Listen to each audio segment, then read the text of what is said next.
US के Truman, UK के Winston Churchill और सोवियत यूनियन के जोसेफ स्टालिन, ये तीनों आके जर्मनी के एक शहर में मिलते हैं। इस शहर का नाम है पोट्सडाम और यहाँ पे जो कॉन्फ्रेंस हुई थी इन तीनों के बीच में, इसको पोट्सडाम कॉन्फ्रेंस कहते हैं। इस कॉन्फ्रेंस का मेन मकसद ये था कि अब वॉर खत्म हो चुका है तो यूरोप को कैसे हैंडल करना है, खास करके जर्मनी जो इतना बड़ा प्लेयर था वॉर में, अब वो हार चुके हैं तो उनके साथ कैसे बर्ताव होगा, उन पे क्या पनिशमेंट लगेगी, क्या रेपरेशंस होगा। और एक और बहुत इंपॉर्टेंट बात इस कॉन्फ्रेंस में डिस्कस हुई थी, जापान अभी भी लड़ रहा था और इन सारे लीडर्स को मिलकर डिसाइड करना था कि जापान को हराने की स्ट्रैटेजी क्या होगी। तो बहुत मीटिंग्स हुई, बातें हुई और अल्टीमेटली इस कॉन्फ्रेंस के एंड में इन सारे लीडर्स ने मिलकर एक डिक्लेरेशन रिलीज किया जिसको पोट्सडाम डिक्लेरेशन कहते हैं। इस डिक्लेरेशन में उन्होंने जापान के लिए एक मैसेज रखा था। मैसेज ये था कि अगर आपने सरेंडर नहीं किया तो आपका प्रॉम्प्ट और अटर डिस्ट्रक्शन होगा। प्रॉम्प्ट यानी तुरंत और अटर मतलब कंप्लीट। इसमें से अटर यानी कंप्लीट डिस्ट्रक्शन पे ज़्यादा फोकस था क्योंकि अमेरिकन्स ने जुलाई के ही महीने में, इनफैक्ट जब ये कॉन्फ्रेंस चल रही थी उसी टाइम अमेरिकन्स ने पहला एटॉमिक बॉम्ब सक्सेसफुली टेस्ट कर लिया था। ये सक्सेसफुल टेस्ट हुआ था अमेरिका के लॉस एलामोस में और इस पर एक बहुत अच्छी पिक्चर भी बनी है ओपेनहाइमर नाम की। तो अगर आपको उस टेस्ट का नाम पता है तो मुझे कमेंट्स में बताइएगा। इस टेस्ट के सक्सेसफुल होने की खबर जब ट्रूमैन को कॉन्फ्रेंस के दौरान मिली तो उन्होंने स्टालिन को बताया कि हमारे पास एक नए तरह का वेपन आ गया है, पर स्टालिन ने कोई खास सरप्राइज या अचंभा प्रकट नहीं किया और इस बात से ट्रूमैन को थोड़ी हैरानी हुई कि ये हैरान क्यों नहीं हो रहे हैं, क्योंकि ये तो बहुत बड़ी न्यूज़ है।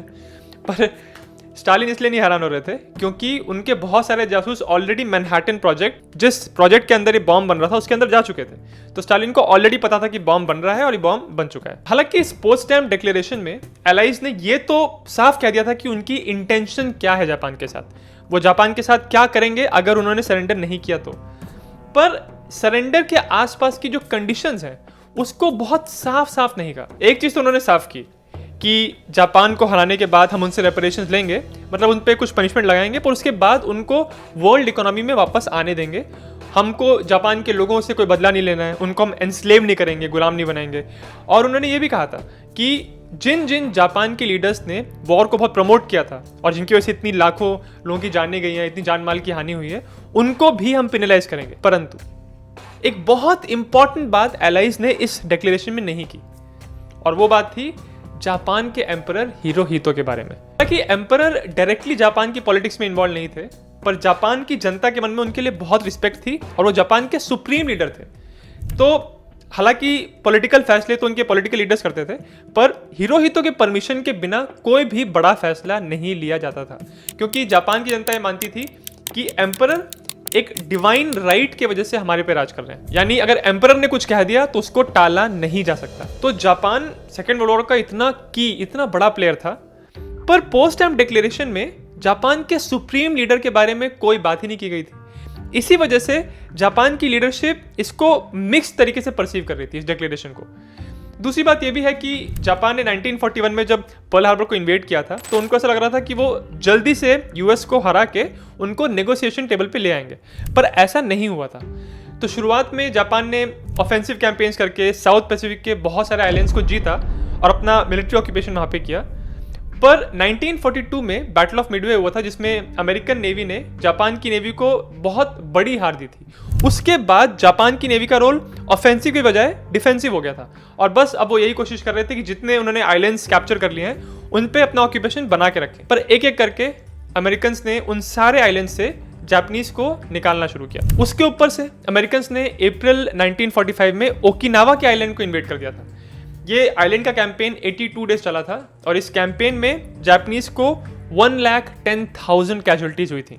और उससे ज़्यादा शॉकिंग बात यह है, ये तो मिलिट्री पर्सनल थे, पर 1,45,000 सिविलियंस की कैजुअलिटीज हुई थी ओकिनावा में। और उसका कारण ये था कि वहाँ के सिविलियंस खुद अपनी जान दे रहे थे। उनको ऐसा लग रहा था कि अगर अमेरिकन्स ने यहाँ पे कब्जा कर लिया तो वो हमको गुलाम बना लेंगे और अपनी संस्कृति हम पे थोप देंगे, हमारा संस्कृति, हमारा कल्चर पूरी तरह खत्म हो जाएगा। इस डर से सिविलियंस आत्महत्या कर रहे थे। इनफैक्ट अमेरिकन सोल्जर्स को तैनात करना पड़ा था ताकि सिविलियंस आत्महत्या ना करें। यहाँ दो इंपॉर्टेंट बातें हैं। पहली चीज, अभी तक अमेरिकन्स ने जापान को जहां जहां से निकाला था, जिन जिन आइलैंड से निकाला था, ये वो आइलैंड्स थे जो ओरिजिनली जापान के नहीं थे। वहां पे उन्होंने सेकेंड वर्ल्ड वॉर में ही मिलिट्री ऑक्यूपेशन किया था और वहां से अमेरिकन्स ने उनको निकाल दिया। पर ओकिनावा का आइलैंड जापान का अपना आइलैंड था। इसीलिए जब अमेरिकन्स ने यहाँ पे अपना कैंपेन शुरू किया तो बहुत सारी कैजुअलिटीज अमेरिकन को भी हुई और उससे कहीं ज़्यादा जापानीज को हुई, क्योंकि जापानीज ये दिखाना चाह रहे थे अमेरिकन को कि जब आप हमारे घर के नज़दीक आओगे तो हम आपको, शायद आप जीत तो जाओ हमसे, पर आपको इसके लिए बहुत भारी प्राइस चुकाना पड़ेगा। दूसरी तरफ जापानीज लीडर भी इस बात को मान चुकी थी कि अब कुछ ही टाइम में अमेरिकन इन्वेजन होगा जापानीज होम आइलैंड्स पे, और इसीलिए जापानीज लोग इसके लिए पूरी तरह तैयारी कर रहे थे। पहली चीज़, जिस गति से, जिस इंटेंसिटी से जापानीज लीडरशिप ने अपनी मिलिट्री को बड़ा किया, ये किसी भी और देश ने सेकेंड वर्ल्ड वॉर में नहीं किया था। आपको मैं एग्जांपल देता हूँ। 1945 के मार्च तक आते आते जापान में ऐसा हो गया था कि 15 साल से लेके 60 साल तक का हर आदमी, अगर वो मेडिकली अनवेल नहीं है तो उसको फौज में भर्ती होना था। ये चीज़ औरतों के लिए भी थी। 17 से लेके 40 ईयर्स तक की सारी औरतें, अगर वो अनमैरिड हैं तो उनको फौज में भर्ती होना था। इस तरह से 1945 आते आते जापान ने अपनी 1/4 आबादी को अपनी फौज में भर्ती कर लिया था। अगर कंपैरिजन के लिए देखें, भारत की आबादी आज 140 करोड़ है, जिसमें 20 लाख से कम की आर्मी है।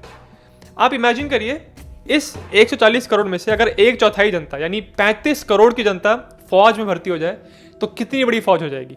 यही चीज़ जापान ने की थी, और वो इसलिए क्योंकि वो इस बात को अमेरिका को दिखाना चाहते थे कि जब आप जापान के अंदर आओगे तो आप इजीली हमको जीत नहीं पाओगे। अब वापस चलते हैं पोस्ट टाइम डिक्लेरेशन पे। ये डिक्लेरेशन जब जापान के लीडर्स को मिला तो उन्होंने कुछ दिनों के बाद इसके टर्म्स को अपनी जनता के सामने रखा, पर थोड़ा सा मॉडिफाई करके। उन्होंने अपनी जनता से ये कहा कि एलाइज हमको ये कह रहे हैं कि अगर हमने सरेंडर नहीं किया तो ये हमारा सर्वनाश कर देंगे। पर इसमें कोई नई बात नहीं है। कोई भी देश जब दूसरे देश से सरेंडर एक्सपेक्ट कर रहा होता है तो इस तरह की धमकियां देता है। अपनी जनता के सामने वो इस बात को बार बार कह रहे थे कि हम सरेंडर नहीं करेंगे, अनकंडीशनल सरेंडर नहीं करेंगे। और इसका बहुत बड़ा कारण ये है, सरेंडर का जो कॉन्सेप्ट है ये जापान के कल्चर में अबॉमिनेबल था, यानी बहुत शर्मनाक माना जाता था। और कोई भी चीज जब आपके कल्चर के बिल्कुल अंदर तक समा गई हो तो उससे अपने आप को अलग करना आसान नहीं होता। हालांकि सुनने से ऐसा लगता है कि हाँ, पहले लोग करते होगा कल्चर में, पर अगर मुझे अपनी जान बचानी है तो मैं अपनी जान बचाऊंगा। पर रियलिटी में उतना आसान नहीं होता। मान लीजिए कि आप ऐसे समाज का हिस्सा हैं जहां पे सब लोगों का ये मानना है कि सरेंडर नहीं करना चाहिए, सब लोगों का ये मानना है।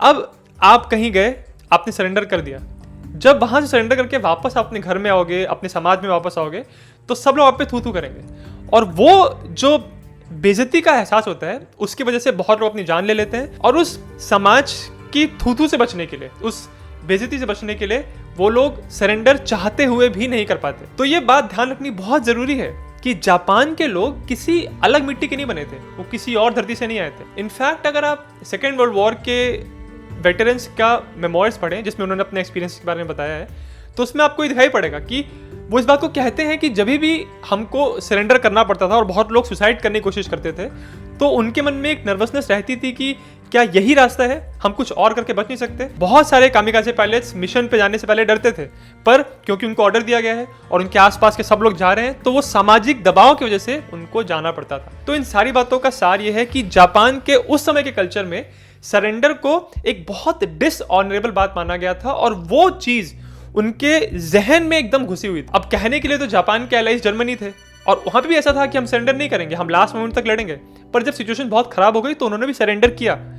इनफैक्ट 1943 में स्टालिनग्राड की लड़ाई जब खत्म हुई थी तो स्टालिनग्राड में जो जर्मन जनरल थे, उनका नाम जनरल पॉलस था, वो जब सरेंडर कर रहे थे सोवियट्स के सामने तो उसका एक वीडियो बनाया था सोवियट्स ने। और वो वीडियो जब जापानीज लीडर्स को देखने को मिला, उनकी मिलिट्री लीडरशिप को, तो उनको बहुत शर्म आई थी। उन्होंने ऐसा कहा था कि हम कैसे देश के साथ एलाई करके बैठे हैं, वहां के कमांडर्स तो ऐसे सरेंडर कर दे रहे हैं, ये तो बहुत शर्मनाक बात है। और जनता को इस बात के लिए कन्विंस करने के लिए कि आपको सरेंडर नहीं करना है, वो जनता के सामने ऐसे बहुत सारे आइडियाज प्रोपगेट कर रहे थे ताकि जनता भी इस बात के बारे में सोचे भी ना कि सरेंडर एक ऑप्शन है।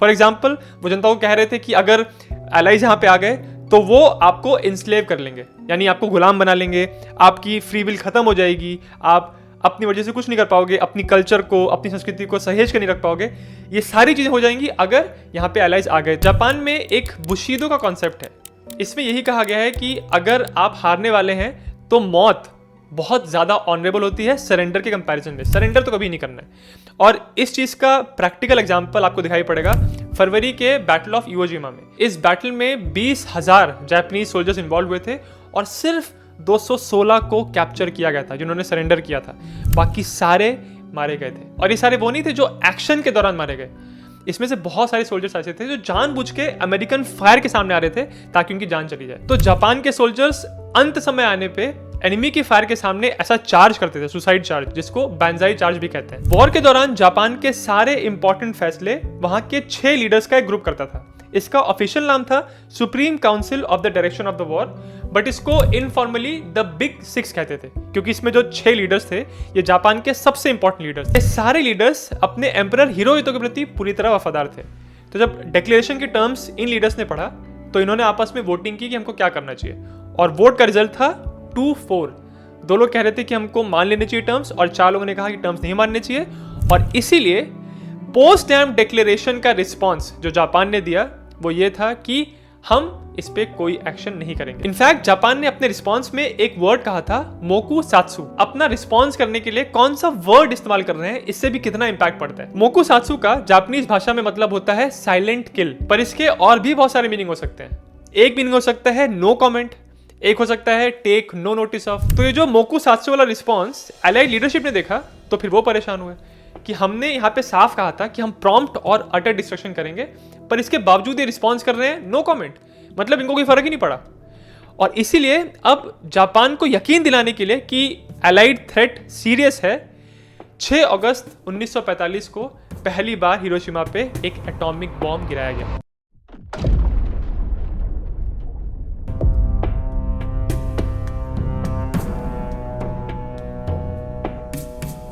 हिरोशिमा के अटैक में लगभग 80,000 से लेके 1,20,000 लोग मारे गए थे।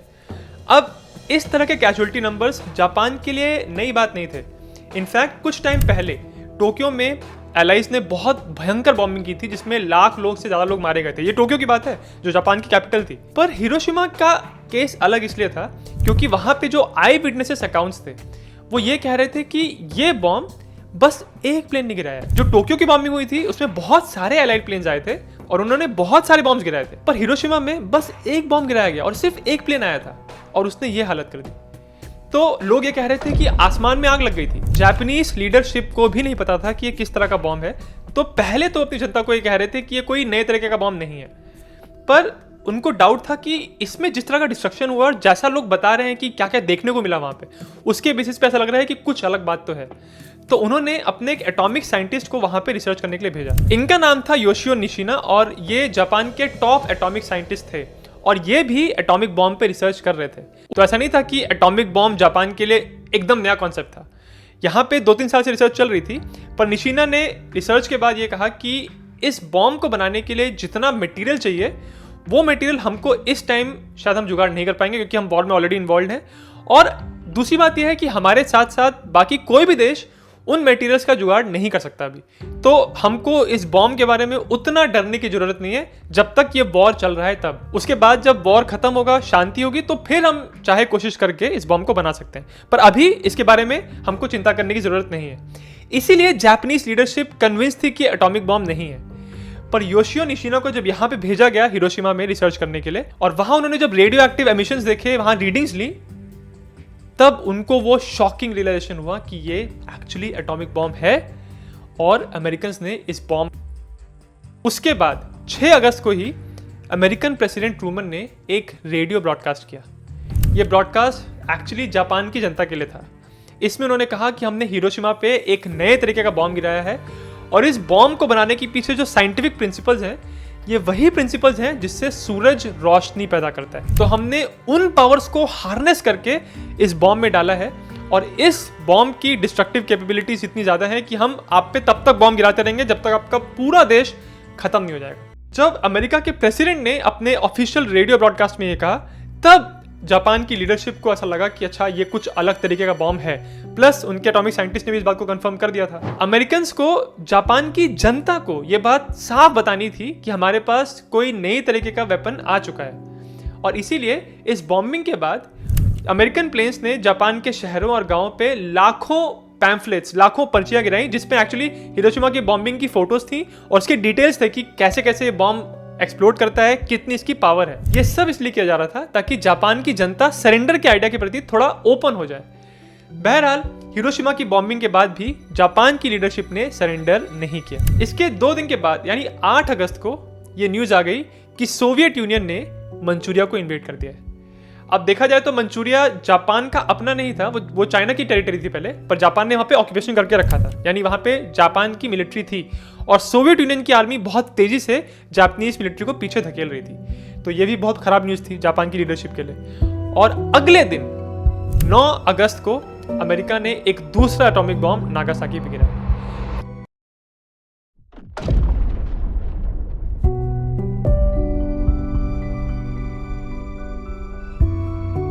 यहाँ पे कैजुअलिटीज हिरोशिमा से कम हुई थी, लगभग 60,000 से लेके 80,000 के बीच में, पर यहाँ पे डिस्ट्रक्शन टोटल था, पूरा नागासाकी ध्वस्त हो गया था। तो इन तीनों इंसिडेंट्स के बाद एक बार फिर से बिग सिक्स के लीडर्स मिले और उन्होंने वोट किया कि अब क्या करना चाहिए। इस बार जो वोट था ये 50-50 था।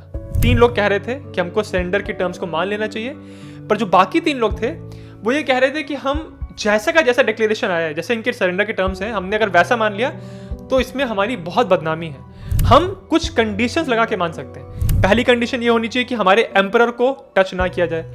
दूसरी कंडीशन ये है कि जिन लोगों का इंपॉर्टेंट रोल था इस बैटल को कंडक्ट कराने के लिए, जो लीडरशिप थी, उनको प्रोसिक्यूट नहीं किया जाएगा, तब हम सरेंडर के बारे में सोच सकते हैं। पर क्योंकि काउंसिल का वोट बिल्कुल 50-50 होकर रखा था, तो इस काउंसिल के एक मेंबर ने अब एम्परर से डायरेक्टली पूछा कि आपको क्या लगता है हमको क्या करना चाहिए। ये जापान की पॉलिटिक्स के लिए एक बहुत बड़ी बात थी जब डायरेक्टली जापान के एम्परर से इस तरह से ओपिनियन ली जा रही थी। हालांकि फाइनल से एम्परर का होता था, पर फिर भी ये धारणा थी जापान के अंदर कि एम्परर की वॉइस बहुत प्योर है, वो डिवाइन है और उनको हमको इन बातों में शामिल नहीं करना चाहिए।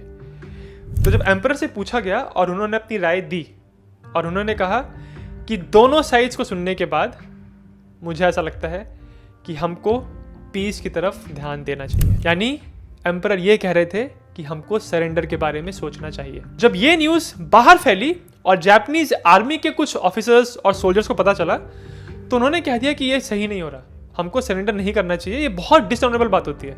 और इसीलिए अब जापानीज आर्मी के अंदर एक फैक्शन बन गया जो प्रो वॉर था, जो ये कह रहा था कि हमको वॉर कंटिन्यू करना चाहिए। ध्यान रखिए, जापानीज आर्मी के किसी भी व्यक्ति को ऐसा नहीं लगता था कि वो अमेरिका को हरा सकते हैं।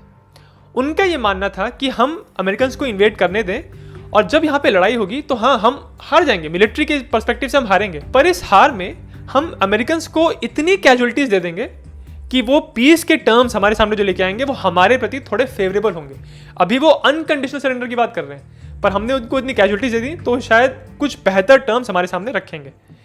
बहरहाल, क्योंकि एम्परर ने अब कह दिया था कि वो पीस की बात करना चाहते हैं, इसीलिए जो पीस वाला फैक्शन था उन्होंने इस चीज पे एक्ट करना शुरू किया। एलाइड लीडरशिप तक जापानीज लोगों ने मैसेज पहुंचाया कि हम सरेंडर के लिए ओपन हैं, पर हमारी एक शर्त है, हमारे एम्परर की बेइज्जती नहीं की जाएगी और उनकी सोवरेनिटी, उनकी पोजीशन वैसी की वैसी मेंटेन की जाएगी। ये बात जब एलाइज के सामने आई तब फिर वो दुविधा में पड़ गए, क्योंकि उन्होंने अनकंडीशनल सरेंडर की बात की थी और यहाँ पे वो कंडीशन लगा रहे थे जापानीज। तो यहाँ पे फिर ट्रूमन ने चर्चिल के साथ और अपने चाइना के लीडर चांग काई-शेक के साथ मीटिंग की और इस पे चर्चा की अब क्या करना चाहिए। अल्टीमेटली डिसीजन ये हुआ कि ठीक है, हम इनके एम्परर को उनकी पोजीशन से नहीं हटाएंगे, पर एम्परर वहाँ पे रहेंगे, पर उनसे ऊपर पूरे जापान का जो मिलिट्री ऑक्यूपेशन है उसके इंचार्ज होंगे एक एलाइड सुप्रीम कमांडर, यानी जो समय मैकार्थर थे, जो कि अमेरिकन जनरल थे, वो एक तरह से एम्परर के ऊपर रहेंगे। ये बात जब अब जापानीज को पता चली तो उनको लगा कि ये तो हमारी बेइज्जती की जा रही है। स्पेशली जो प्रो वॉर फैक्शन था, जो लड़ाई को कंटिन्यू करना चाह रहा था, उनको ये बात बहुत बेइज्जती की लगी कि हमारे एम्परर से ऊपर होने की बात कर रहे हैं लोग। पर अल्टीमेटली अब जापान का पीस वाला जो फैक्शन था उन्होंने इस पे काम करना शुरू किया और एम्परर ने एक स्पीच तैयार की जिसमें वो पहली बार अपनी जनता के सामने कुछ कहने जा रहे थे। 14 अगस्त 1945 की रात को एम्परर एक बहुत प्रोटेक्टेड गाड़ी में बैठ के एक बंकर में गए और वहां पे उन्होंने अपनी स्पीच रिकॉर्ड की। इस स्पीच के बारे में बहुत कुछ अनोखी बातें हैं। पहली बात, ये स्पीच फॉर्मल जापानीज भाषा में रिकॉर्ड, यानी ये आम जापान के जनता की भाषा नहीं थी, ये वो भाषा थी जो जापान के अंदर कुछ ही लोग बोल और समझ पाते थे। तो बहुत सारे हिस्टोरियंस ये कहते हैं कि ये भाषा जानबूझ के चुनी गई ताकि जब ये रिकॉर्डिंग जनता के सामने प्ले की जाए तो उनको एग्जैक्टली पता ना चले कि एम्परर क्या कह रहे हैं। दूसरी बात, ये रिकॉर्डिंग 4 मिनट्स 56 सेकेंड्स की थी और इसका जो इंग्लिश ट्रांसलेशन था इसमें 656 वर्ड्स थे। पर इस पूरे ट्रांसलेशन में सरेंडर वर्ड कहीं पे भी इस्तेमाल नहीं किया गया। तीसरी बात, एम्परर ने रिकॉर्डिंग में यह भी कहा कि अमेरिकन्स एक नया और क्रूअल तरीके का बॉम्ब इस्तेमाल कर रहे हैं। तो इससे यह बात साफ हो गई कि जापान जो सरेंडर करने जा रहा है उसके पीछे जो कारण है उसमें एक बहुत बड़ा कारण हिरोशिमा और नागासाकी की बॉम्बिंग्स हैं। तो अब यह क्लियर हो गया था कि एक बॉम्ब किस तरह से दुनिया को बदलने वाला है। जापान जैसा कंट्री जहां पे बुशिदो की इतनी वैल्यू है, जहां पे सिविलियंस आत्महत्या कर रहे हैं ताकि वो कैप्चर ना हो, वैसा कंट्री इन बॉम्ब्स के बाद अगर सरेंडर कर रहा है तो इससे ये भयानक आइडिया लग रहा था कि इस बॉम्ब की क्या पावर है। बहरहाल ये स्पीच रिकॉर्ड हो गई और अब जो प्रो वॉर वाला फैक्शन था जो चाहता था कि सरेंडर ना हो, वो कोशिश कर रहे थे कि मिलिट्री कू कर दें, हम लोग तख्ता पलट कर दें और इस रिकॉर्डिंग को हथियार लें। तो इसके पीछे 14 अगस्त से लेके सुबह 15 अगस्त के बीच में बहुत सारी हलचल हुई। कुछ आर्मी के सोल्जर्स गए थे जो कैबिनेट के ऑफिस में जाके उन्होंने बहुत तोड़फोड़ की, इस रिकॉर्डिंग को ढूंढने की कोशिश की, पर उनको हासिल नहीं हुई। 15 अगस्त की सुबह को इस रिकॉर्डिंग को जापान के एक रेडियो स्टेशन पे प्ले किया गया और एक्चुअली जापान की जनता को ऑलरेडी बताया गया था कि उनके एम्परर उनसे बात करने वाले हैं एक रेडियो ब्रॉडकास्ट के जरिए।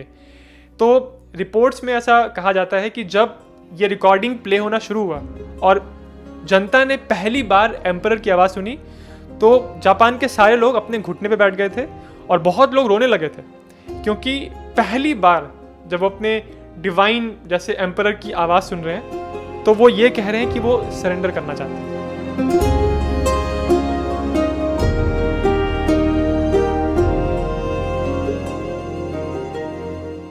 इसीलिए बहुत सारे जापान के लोगों के लिए, स्पेशली वो लोग जो उस कल्चर में, उस बुशिदो वाले कॉन्सेप्ट में बहुत बिलीव करते थे, उनके लिए एक बहुत ही दुख भरा, बहुत ही बुरा दिन था। हालांकि जापान की जो ऑफिशियल सरेंडर सेरेमनी है, जब वो पेपर पे साइन करते हैं, ये हुआ था 2 सितंबर 1945 को एक यूएस की बैटलशिप यूएसएस मसूरी पे। और तब जापान के कुछ पॉलिटिकल और मिलिट्री लीडर्स वहां पे थे और सामने बहुत सारे एलाइड मिलिट्री लीडरशिप वहां पे थी और वो सब देख रहे थे कि कैसे ये वही जापानीज हैं जिन्होंने हमको पहले कैप्चर किया था और अब इनको हमारे सामने आके सरेंडर करना पड़ रहा है। तो वो जो सरेंडर के दृश्य हैं, बहुत सारी फोटोज हैं, उनको देख के आज भी बहुत सारे जापानीज कमांडर्स एक बेइज्जती की तरह याद करते हैं। तो सरेंडर तो 2 सितंबर को साइन हुआ और ऑफिशियली लड़ाई तब खत्म हुई, पर 15 अगस्त का ये जो एम्परर का ब्रॉडकास्ट था, इसने दुनिया को दिखा दिया कि जापान अब सरेंडर करने के लिए तैयार है और पैसिफिक की लड़ाई अब खत्म हो जाएगी। इस वीडियो को बनाने के लिए मैंने सारी रिसर्च इस किताब से की है, victory 45 the end of the war in 8 surrenders. 1945 में जब सेकेंड वर्ल्ड वॉर खत्म हुआ तो जो मेन प्लेयर्स थे उसमें जर्मनी, जापान और इटली, उनके सरेंडर्स कैसे हुए उसके बारे में इस किताब में बात की है।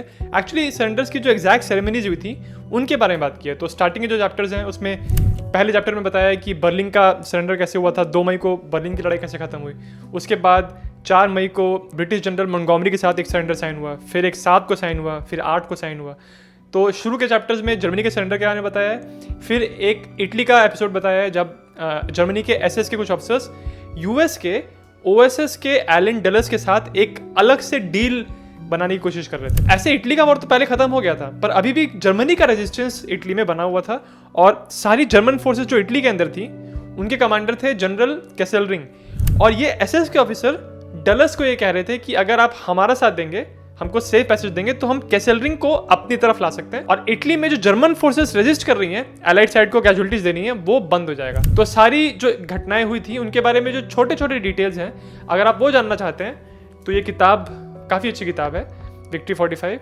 इसका लिंक मैंने इस वीडियो के डिस्क्रिप्शन में डाल दिया है, आप चेकआउट कर सकते हैं। और अगर आपको वीडियो अच्छा लगा तो मेरे चैनल जिज्ञासियम को सब्सक्राइब जरूर करें।